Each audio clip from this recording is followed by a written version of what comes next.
That's all oily here. Right there. Oh. Both of my shocks are blown. That's broken. That doesn't work. That broke. The whole thing blew out. How did I get here, you ask?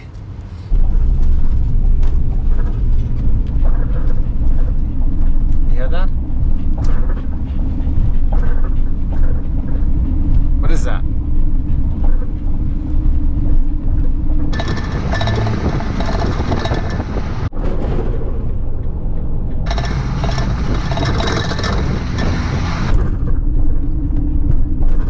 There it is again.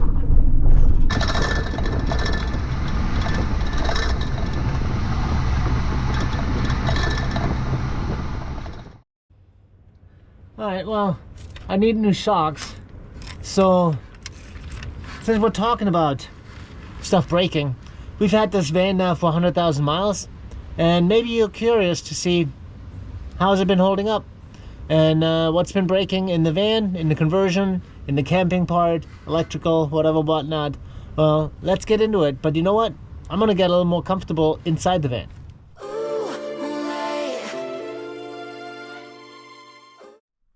So it's time to figure out, was buying a Promaster the right choice for us or not, and building it out with the materials that we used. Did I make any bad moves? What's been breaking? Good news is nothing fell off. The cabinets are still up there. So my glue and screw method, I guess, was the right choice. The tile, nothing fell off. So, hey, as far as me bolting anything to anything, that's been working out great. So what I built in did not break apart.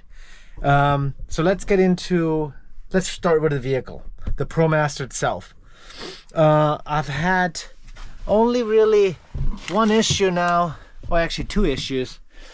One was, and I'm not sure if that was a maintenance related issue, but I had to kind of upgrade your spark plugs, and to get to them, it's a real pain in the butt.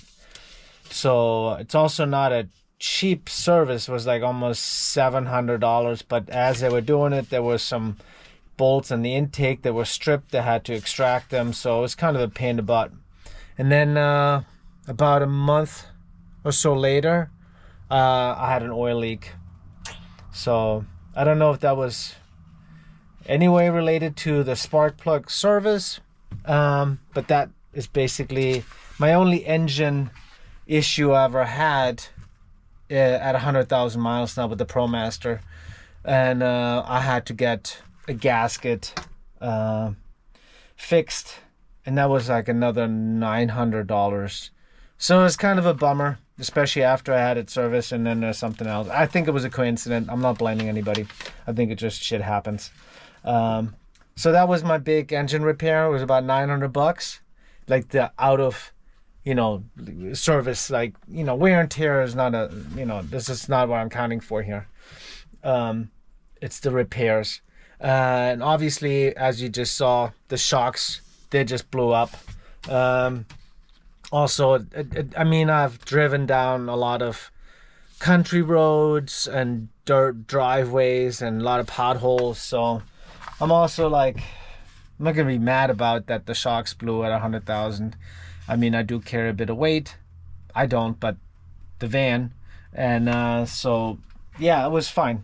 We got an estimate for the new shocks. It's right here. $587 to get them replaced. So we have them ordered. They should be here in 2 weeks. But other than that, the glove compartment failed. It's a glove compartment, so that failed. As far as the hinges goes, that's flapping in the wind. The touch screen on the radio is not so touch screen anymore. It's more like a punch screen. Like, you have to really hit it hard, and sometimes it does its own little thing. It just switches around on its own. So it's working.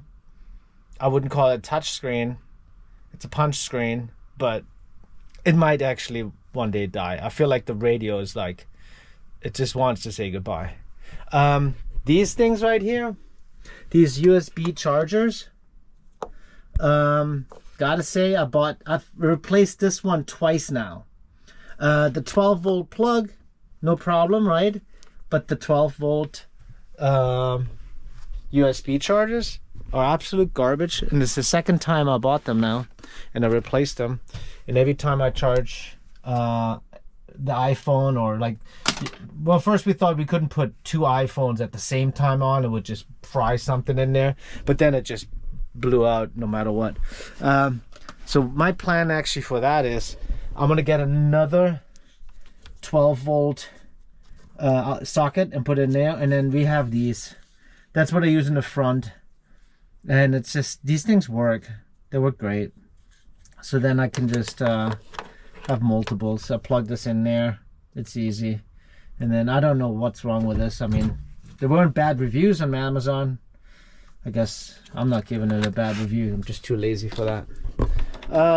As far as the electronics in the van, everything worked great. Radio, the inverter, charger, remote, all that stuff. Yeah, down there is where I get to my USB plugs. Talking about the electric in the van, let's go into the back and let's talk about that. Alright, so I'm currently underneath our bed. There was one issue with our propane heater. It wasn't an issue. There was, there must have been dirt, I guess, in the line, the propane line. And I had to unhook the line and blow it out. That goes to the tank that lives down there. So that was one issue. Let's look at our electrical. Hold on, let's bring this up first. All right, let's talk about our electrical system. Solar panels have worked like a charm. Nothing's broken ever. Actually, never even popped the fuse. Oh, battery. Our 200 amp hour gel battery. That's now 4 years. 5 years old. 4 years old. Well, look at the van tour video, then you figure it out. That's been working great for us. Discharge time, yeah, maybe a little faster now, the discharge. But for what we use it for, we don't have like electric heat or heater or water heater. Our biggest draw is the refrigerator and the lights and the fan. We have propane, and then for our heater, I mean, that uses electricity, the fan blows, right? So 200 amp hour battery is plenty for us. But we did actually, I'm lying now that I'm thinking of it, we had one big change, which is Stacy got an e-bike. So we plug in the e-bike, we plug it in right down here to charge. We'll pop on the inverter, plug in the charger for the e-bike, and that will suck the energy out of that 200 amp hour battery in like a flash.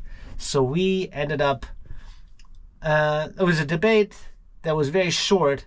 It was looking at prices on lithium batteries, getting another, I have enough space in there, I could put another battery in there, but do I get another battery or do I get a generator?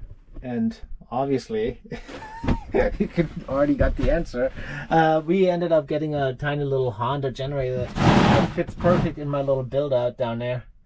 So yeah, it lives comfortably in the van, and I have endless power now, because my thought was I need to have more power so we can charge the e-bike, but I need it reliably, and what if it's not sunny? Or what if it's raining, cloud, whatever. You get the drift. It's solar, meaning sun. I didn't want to rely on that, and also actually it was much cheaper just to get that little generator in there in case I do need to charge her bike, than getting another battery or getting more solar power. So we have, I think, the right amount of solar power for what we need, and we have backup generator for when we're charging her bike and the weather is not sunny. Yeah, so I don't know. I think we're doing pretty good. That all being said, and in case you're wondering where I am, let's see. This is where it goes out. Ooh, and then you're out in the van again. Yeah, this is basically where this was. All right. On that note, Dodge Promaster. It's a win. Can highly recommend it. Front wheel drive. 105,000 miles now. And a $900 repair of a broken gasket because of an oil leak. And blown shocks now. They're gonna be like $600, $580. So get a Promaster, I guess. Talk to somebody who has a Ford or Mercedes and see how much they spent in their first 100,000 miles. I bet you the Mercedes people have way more than that. I mean, you blow a headlight, Jesus. Oh yeah, I almost forgot. The drawer, this thing, in like a, what is that, a left-hand turn? We have so much stuff in our drawer, it's so deep. I mean, it's awesome, but usually these things are pretty good as far as staying tight and closed.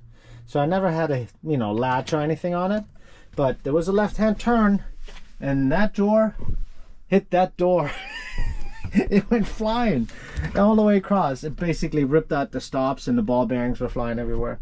So it is a thing that broke in the van, so it counts, but it's probably me being stupid. And now we have this, and that will never happen again. So since I wanted to be honest, include all the things that broke. Forgot about that. All right, on that note, happy camping.